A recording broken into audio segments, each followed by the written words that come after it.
Hello, good evening, नमस्कार। कैसे हैं आप सभी? आशा करती हूँ आप सभी ठीक होंगे। एक बार फिर से स्वागत आप सभी का कियांश खत्री के इस यूट्यूब चैनल पर। तो लास्ट वीडियो में हमने बच्चों हिंदी का टॉपिक हमारा था भाषा का, उसके बारे में हमने डिस्कस कर लिया था। आज हमारा टॉपिक रहेगा वर्ण विचार का। तो वर्ण के बारे में थोड़ा सा डिस्कस कर लेते हैं। वर्ण क्या होते हैं, आपको स्वर व्यंजन मैंने करवा दिए थे लास्ट वीडियो में, आप देख सकते हैं जिसने नहीं देखे हैं। अलग से स्वर की वीडियो है और अलग से व्यंजन की। डिस्क्रिप्शन में लिंक है और प्लेलिस्ट में भी जो है मैंने लिंक दे दिया है, तो आप वहाँ जाकर विजिट कर सकते हैं जो बच्चे इंटरेस्टेड हैं। तो वर्ण के बारे में आज हम करेंगे। वर्ण क्या होता है? स्वर व्यंजनों के मेल से ही बनते हैं आपके वर्ण। ठीक है, भाषा की सबसे छोटी इकाई। डेफिनेशन लिख देती हूँ मैं। भाषा की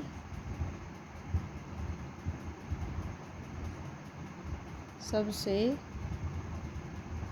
छोटी इकाई जिसके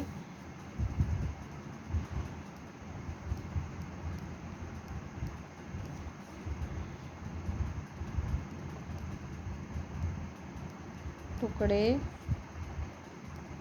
ना हो सके। ठीक है, भाषा की सबसे छोटी इकाई जिसके टुकड़े ना हो सकें उसे क्या कहते हैं? उसे वर्ण कहते हैं।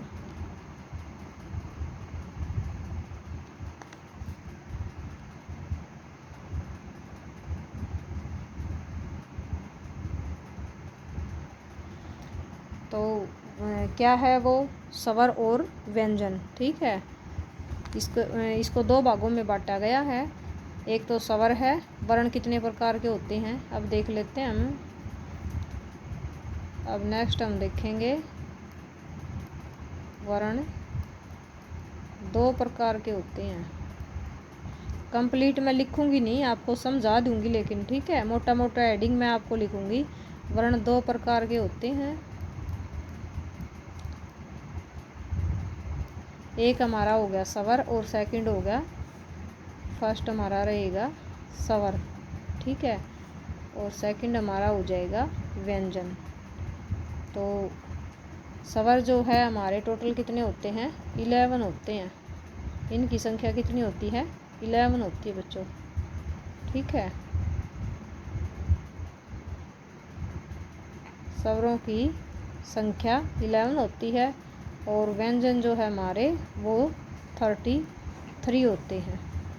लास्ट वीडियो में मैंने आपको बता दिया था स्वर और व्यंजन। ठीक है, कंप्लीट से करवा दिए थे। अब स्वर क्या है? स्वर को भी आगे दो भागों में डिवाइड किया गया। वर्ण के दो टाइप हैं, स्वर और व्यंजन। अब स्वर के कितने पार्ट हैं? स्वर को आगे दो भागों में डिवाइड किया गया है। फर्स्ट एक तो हमारा शव स्वर और नंबर 2 हमारा है इसका दीर्घ स्वर। ठीक है,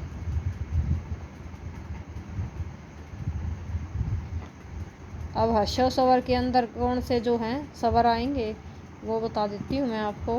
ह्रस्व में आएंगे जिसमें जो है बोलने में बिल्कुल जिसकी कम समय लगता है। ठीक है, जिसको बोलने में कम समय लगता है।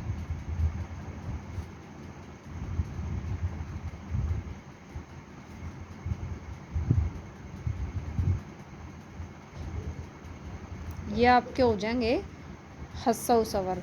तो इसके अंतर्गत आएंगे आपके एग्जाम्पल देख लो आप।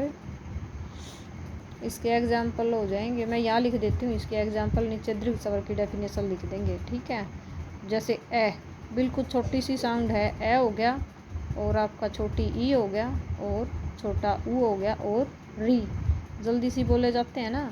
तो ये चार क्या हैं? इसके एग्जाम्पल हैं आपके। ठीक है, उदाहरण किसके? ह्रस्व स्वर के उदाहरण क्या हैं? ए, ई, छोटा ऊ और री। अब दीर्घ स्वर की जो बाकी जो बच गए ना वो सारे आपके क्या हैं? दीर्घ स्वर हैं। ठीक है,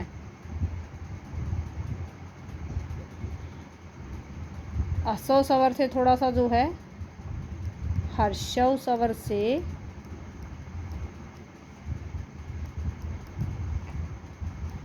ये बोलने में है बच्चों, हसव स्वर से बोलने में 2 गुना समय लगता है।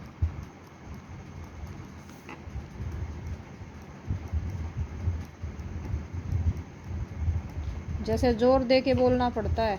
एग्जाम्पल अब उसके हो गए आपके दीर्घ स्वर के एग्जाम्पल हो गए आ, जैसे ए जल्दी से बोल दिया, एक हमारा आ हो गया। उसके बाद बड़ी ई, एक तो आप ई बोलोगे, एक बड़ी ई हो गया, ई, ए, आई। बाकी जो स्वर बच के ना टोटल सारे वो आपके दीर्घ स्वर के अंतर्गत आएंगे। ठीक है, ओ हो गया आपका और आ हो गया। तो यहाँ तक आपको समझ आ गए होंगे। ठीक है, ये आपके ह्रस्व और दीर्घ स्वर हो गए। अब ये क्या थे? ये थे स्वर के 2 भाग या स्वर के 2 भेद हैं। ठीक है, स्वर टोटल 11, स्वरों की संख्या कितनी है आपकी? 11 हैं। और ये क्या है स्वर के, ये क्या है आपके भेद हैं। ठीक है, एक ह्रस्व स्वर हो गया जिसको बोलने में कम समय लगता है, और उसके एग्जाम्पल हैं आपके ए, छोटी ई, ऊ और री, जो जल्दी से बोले जाते हैं। ठीक है, उसके बाद दीर्घ स्वर हो गया आपका। दीर्घ स्वर में क्या है? बोलने में ह्रस्व स्वर से जो है दुगना समय लगता है। और जैसे आ, बड़ी ई, ए, आई, ओ, औ, ये चीज़ जो है आपके दीर्घ स्वर के अंतर्गत आते हैं। उसके बाद आप देखो व्यंजन। व्यंजन की डेफिनेशन आपकी क्या होगी?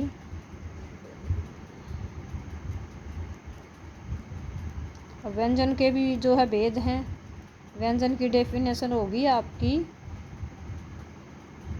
जो वर्ण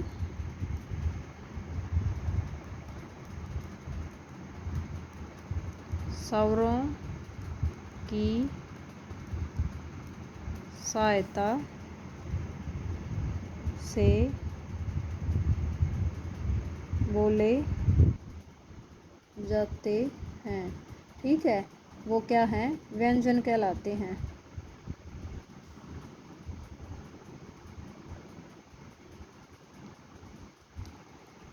जो स्वरों की सहायता से, जो वर्ण स्वर ध्वनि की सहायता से बोले जाते हैं वो वर्ण क्या है? व्यंजन कहलाते हैं। व्यंजन को जो है 3 भागों में बांटा जाता है, या फिर इसके जो है 3 भेद हैं।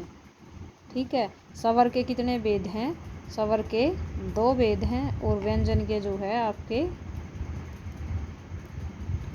व्यंजन के 3 भेद हैं।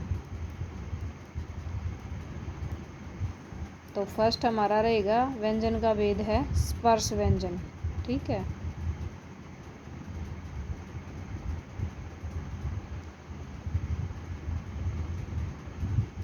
स्पर्श व्यंजन हो गया। सेकंड हो जाएगा हमारा इसका अंतस्थ व्यंजन।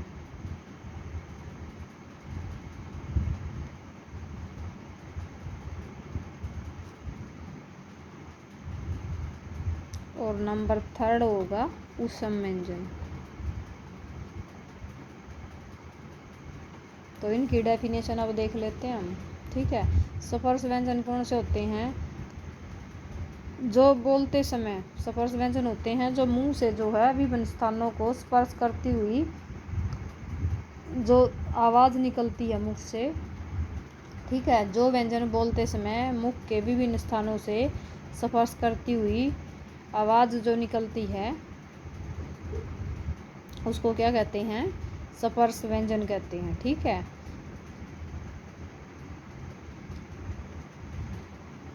अब इसकी मैं डेफिनेशन लिख देती हूँ स्पर्श व्यंजन की। ठीक है, जो वर्ण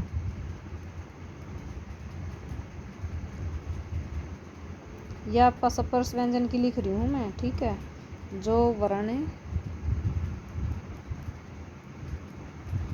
बोलते समय मुख के विभिन्न भागों को स्पर्श करती है उसे स्पर्श व्यंजन कहते हैं। ठीक है,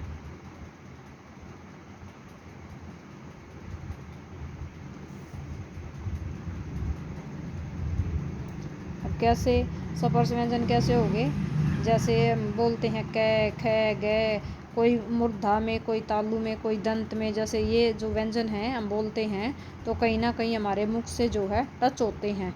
ठीक है, तो ये आपके जो है स्पर्श व्यंजन टोटल कितने हो गए, कै ख ग घड़े, कै वर्ग हो गया, टे वर्ग, च वर्ग, तय वर्ग। ठीक है, तो कै ख घड़े ये जो है च छ ज झ ट ठ ड ढ त थ द ध न प फ ब भ म, ये जो है टोटल आपके कितने हो गए 25 आपके होते हैं। ठीक है, 25 होते हैं आपके स्पर्श व्यंजन।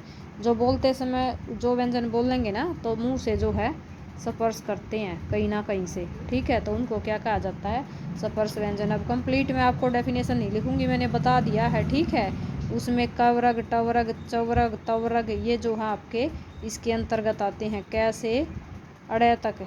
ठीक है, कै वाली लाइन कंप्लीट। एक दिन मैं नेक्स्ट वीडियो में आपको करवा दूंगी कैवरग, टैवरग, तवरग। ठीक है, तो आज हम बस यही देख लेते हैं कि मुंह से जो है जब भी व्यंजन बोलते हैं तो कहीं ना कहीं स्पर्श होता है हमारे मुख से, तो उसको हम क्या कहते हैं, स्पर्श व्यंजन कहते हैं। उसके बाद नेक्स्ट हमारा रह गया अंतस्थ व्यंजन। जिन व्यंजनों को बोलते समय जीभ जो है मुख के किसी भाग को पूरी तरह से स्पर्श नहीं करती। ठीक है, अंतस्थ, इसकी डेफिनेशन थोड़ा सा देख लेते हैं आप।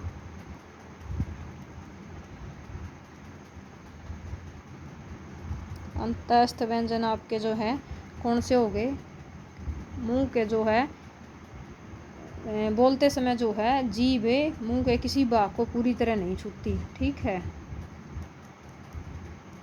लिख देती हूँ, बोलते समय जीभ मुख के किसी भाग को पूरी तरह स्पर्श नहीं करती है। तो वो क्या हो गए आपके, वो हो गए आपके अंतस्थ व्यंजन। ठीक है, उदाहरण आप देख लो, इसके उदाहरण क्या हैं, एग्जाम्पल इसके रहेंगे जैसे य, रे, छोटे छोटे से वर्ड हैं, आपका जो है मुंह बोलोगे तो जीभ जो है कहीं भी नहीं टकराएगी, ये, रे, ले, वे। ठीक है, तो ये 4 क्या हैं आपके अंतस्थ व्यंजन है। ठीक है, स्पर्श व्यंजन हो गए आपके 25 और ये हो गए आपके 4 अंतस्थ व्यंजन। लास्ट हमारा रह गया, यहीं तक करते हैं भाई, नेक्स्ट वीडियो में अगला टॉपिक मैं डाल दूंगी आपका। ठीक है, एक दिन आपको जो है कैवरग, टैवरग, चैवरग ये सारे आपको करवा दूंगी। तो आज हम उसम व्यंजन तक ही देख लेते हैं, वीडियो फिर थोड़ा सा लंबी हो जाएगी। उसम व्यंजन में क्या आता है आपका, ठीक है, उसम का अर्थ होता है गर्म। ठीक है, व्यंजन बोलते समय तेज़ गति से आवाज़ जो है रगड़ खाने के कारण बाहर जो निकलती है ना तो वो गर्मी पैदा करती है। उसम व्यंजन, उसम का अर्थ होता है गर्म।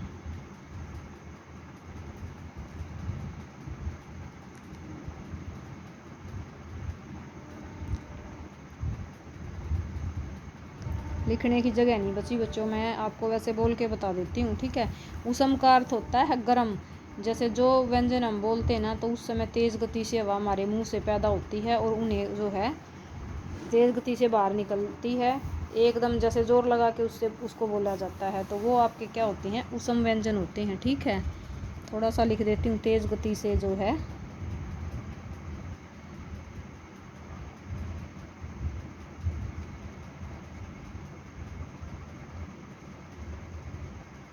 तेज गति से हवा मुख से बाहर निकलती है।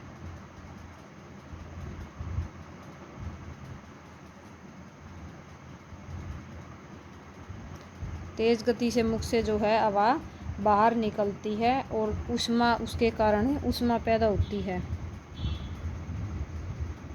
तब जो है ऊष्मा पैदा होती है। क्योंकि जोर लगा के बोला जाता ना तो अंदर से थोड़ी सी जो है गर्मी पैदा होती है। तो उदाहरण इसके रहेंगे, हम उदाहरण के तौर पर हम देख लेते हैं। उदाहरण कौन से हैं, से देखो कितना अंगा लग गया, आप बोल के देखो से। ठीक है, आवाज़ जो है मुख से बाहर आएगी। अब ये दुए वाला से है और ये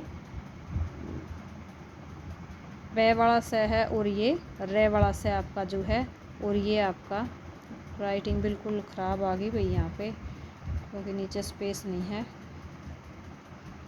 अब ये देखो उसम व्यंजन कौन से आपके, ये भी आपके 4 हो गए, ठीक है।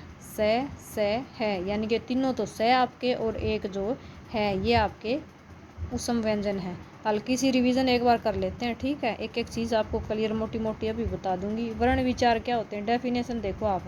वर्ण वो होते हैं सबसे छोटी से छोटी इकाई जिसके टुकड़े जो है ना किए जा सकें, यानी कि जो क ख गढ़ हैं इसके 2 टुकड़े नहीं किए जा सकते बच्चों, ए आ ई छोटी ई की, ठीक है। अगर कोई शब्द अगर होगा ना तो उसके हम टुकड़े कर सकते हैं, जैसे संधि विच्छेद करके। लेकिन वर्ण हम किसको कहते हैं, जिसके टुकड़े ना किए जा सकें। वर्ण 2 प्रकार के होते हैं, फर्स्ट हमारा हो गया स्वर और सेकंड हो गया व्यंजन। स्वर आपके संख्या होती है 11 और व्यंजन की संख्या होती है 33। अब स्वर के 2 भेद हो गए और व्यंजन के भेद हो गए आपके 3, ठीक है। स्वर के भेद हो गए आपके 2, ठीक है। फर्स्ट हो गया स्वर के भेद में के अंतर्गत ह्रस्व स्वर, जिसको जो है बोलने में समय बिल्कुल कम लगता है, छोटे से शब्द होते हैं, ठीक है। ह्रस्व स्वर के एग्जाम्पल आप देखो, ए ई उ री, बिल्कुल छोटे छोटे से, ये आपके ह्रस्व स्वर के हैं। इससे दोगुना समय बोलने में जो लगता है वो आपका हो गया दीर्घ स्वर, ठीक है। तो दीर्घ स्वर में क्या आ गया, आ ई, बाकी जो स्वर टोटल बच गए इन 4 को छोड़ के 7 बच गए आपके, आ ई ए ऐ ओ औ। ये चीज़ जो है ये एग्जाम्पल आपके दीर्घ स्वर के हैं। तो स्वर आपको कंप्लीट हो गया होगा। नेक्स्ट उसके बाद व्यंजन है। व्यंजन को जो है स्वरों की सहायता से बोले जाते हैं, ये व्यंजन कहलाते, जो वर्ण स्वरों की सहायता से बोले जाते हैं। अब व्यंजन किससे बनते हैं, स्वरों के मेल से बनते हैं, ठीक है। तो जैसे जोड़ के स्वरों की सहायता से व्यंजन जोड़ के बोले स्वरों की सहायता से बोले जाते हैं, वो व्यंजन कहलाते हैं, ठीक है। और व्यंजन के 3 भेद हमारे हैं, ठीक है। जैसे स्वर को 2 भागों में डिवाइड किया गया तो व्यंजन को 3 भागों में डिवाइड किया गया है। फर्स्ट हमारा स्पर्श व्यंजन, सेकंड है अंतस्थ व्यंजन और थर्ड है ऊष्म व्यंजन। स्पर्श व्यंजन आपका हो गया बच्चों, जो बोलते समय जो है जीभ का कोई ना कोई हिस्सा मुंह को जरूर टच करेगा, ठीक है। जैसे क ख ट त, कोई दंत से, कोई तालु से, कोई मूर्धन्य से। तो इस तरह जो है स्पर्श करता हुआ बाहर आता है वो क्या है आपका स्पर्श व्यंजन है। अंतस्थ व्यंजन आपका है, ये 25 होते हैं बच्चों स्पर्श व्यंजन, ठीक है। अंतस्थ व्यंजन आपके क्या हो गए, जो बोलते समय जो है किसी भी भाग को पूरी तरह से अड़का सा बोलेंगे, खाली सा वर्ण है, ठीक खाली सा वर्ण है, हल्का सा कहीं स्पर्श करेगा, बिल्कुल जो पूरी तरह जो है टच नहीं करेगा, अंतस्थ व्यंजन हो जाएंगे वो आपके हैं 4। एग्जाम्पल आप देख लो, य रे ल और व, तो 4 इनकी संख्या है। उसके बाद लास्ट हमारा है ऊष्म व्यंजन। तो ऊष्म व्यंजन हमारा हो जाएगा जिसको बोलते समय जो है मुंह से तेज़ गति से शब्द बोलते हैं और तेज़ गति से हवा जो है मुंह से बाहर निकलती है, ठीक है। ऊष्म का अर्थ गर्म है और जो बोलते हैं तो तेज़ गति से हवा रगड़ खाने के कारण जो है ऊष्मा पैदा होती है, इसलिए इन्हें जैसे रगड़ सी खा के बोले जाते हैं ये। जैसे कई नासिक वर्ड होते हैं वो नाक से बोले जाते हैं, तो ये क्या है, ये जो है रगड़ खाते हुए बोले जाते हैं और तेज़ गति से हवा जो है मुंह से बाहर निकल जाते हैं। इनकी साउंड आप बोल के देखो, स है, तो तीनों स और है आपका जो है ऊष्म व्यंजन के एग्जाम्पल हैं। तो वीडियो काफ़ी लंबी होगी। Thank you for watching, have a nice day. Please video को लाइक करें, शेयर करें और सब्सक्राइब करना ना भूलें। कोई भी अगर क्वेरी आपकी है तो कमेंट बॉक्स में मैसेज ज़रूर करें। Thank you for watching, have a nice day, take care, okay.